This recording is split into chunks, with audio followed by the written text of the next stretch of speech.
Magandang umaga mga bata, ito ang weather update para sa inyo.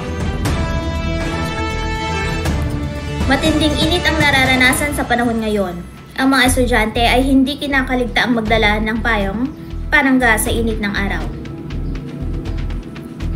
Sa ibang bahagi naman ay rumaragasa ang malakas na ulan na nagdudulot ng pagsira ng mga ari-arian.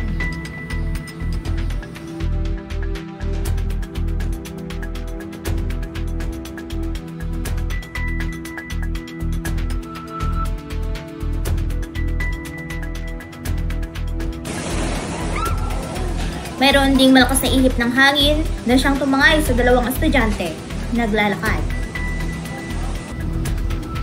Samantala, maulap na panahon naman ang nararanasan ng iba.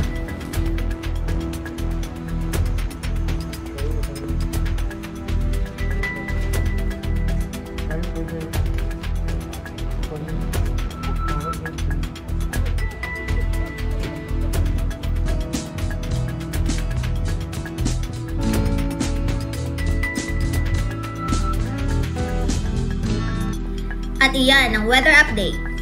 Ma'am Clarence, nag-uulan.